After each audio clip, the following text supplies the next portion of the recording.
SIR এর জন্য এবার দিনে ৩০০টা করে বার্থ সার্টিফিকেট দেবে কলকাতা পুরসভা। নিউ মার্কেটে কলকাতা পুরসভার সদর দপ্তরে এই বার্থ সার্টিফিকেট দেওয়া হবে। এসআইআর এর আবহে রোজ বার্থ সার্টিফিকেটের জন্য লম্বা লাইন পড়ছে, সে কারণেই কলকাতা পুরসভার এই সিদ্ধান্ত। বার্থ রেজিস্টার নিয়ে আগের দিনেও বলেছিলাম, আজকেও বলেছি, কলকাতা কর্পোরেশন আমার চিঠির উত্তরও দেয়নি। আরটিআইয়ের উত্তর দিতে 30 দিন লাগে, 7 দিন হয়েছে। ওখানে যে কমিশনার সুমিত গুপ্তাকে আনা হয়েছে, এটা সর্বত্র করা হয়েছে। আমি এক্সাম্পল কলকাতাতে দিচ্ছি। 2007 সালের বার্থ সার্টিফিকেট আইপ্যাকের কথায় রিসেন্ট দিয়েছে। পাল্টা আবার কলকাতার মেয়র ফিরহাদ হাকিম জানিয়ে দিয়েছিলেন, যতদিন মমতা বন্দ্যোপাধ্যায়ের সরকার আছে ততদিন কারুর ভয় পাওয়ার কিছু নেই।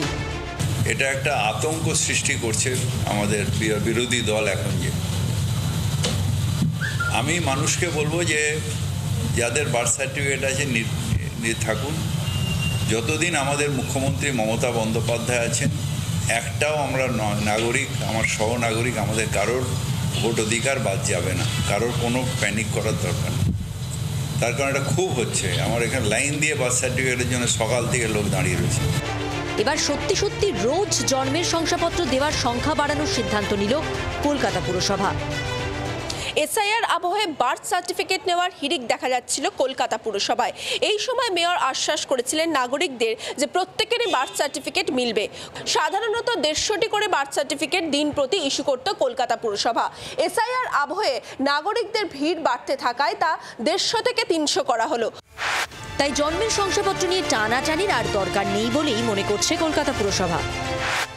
যাদের জন্মের শংসাপত্র হারিয়ে গেছে অথবা ছিঁড়ে গেছে অথবা কোনোভাবে নষ্ট হয়েছে, কলকাতা পুরসভার সদর দপ্তর থেকে সেই সব জন্মের শংসাপত্র বিলি করা হয়। কলকাতা পুরসভার স্বাস্থ্য বিভাগ সূত্রে খবর, এবছরের 1 জানুয়ারি থেকে 30 অক্টোবর পর্যন্ত শুধুমাত্র কলকাতা পুরসভার হেডকোয়ার্টার থেকেই 9823 জনের বার্থ সার্টিফিকেট ইস্যু করা হয়েছে। শুধুমাত্র পুজোর আগে অর্থাৎ 1 আগস্ট থেকে 30 সেপ্টেম্বর পর্যন্তই 1295 জনের বার্থ সার্টিফিকেট ইস্যু করা হয়েছে হেডকোয়ার্টার থেকে। দিন প্রতি 150 নয়, এবার থেকে 300 জনের বার্থ সার্টিফিকেট ইস্যু করবে কলকাতা পুরসভা। এর ফলে নাগরিকদের অনেকটাই সুবিধা হবে বলে মনে করছে পুর কর্তৃপক্ষ। ক্যামেরায় জয়ন্তর সঙ্গে রক্তিমা দাস, জি 24 ঘন্টা, কলকাতা। বাংলার আওয়াজ, বাঙালির আবেগ, জি 24 ঘন্টা।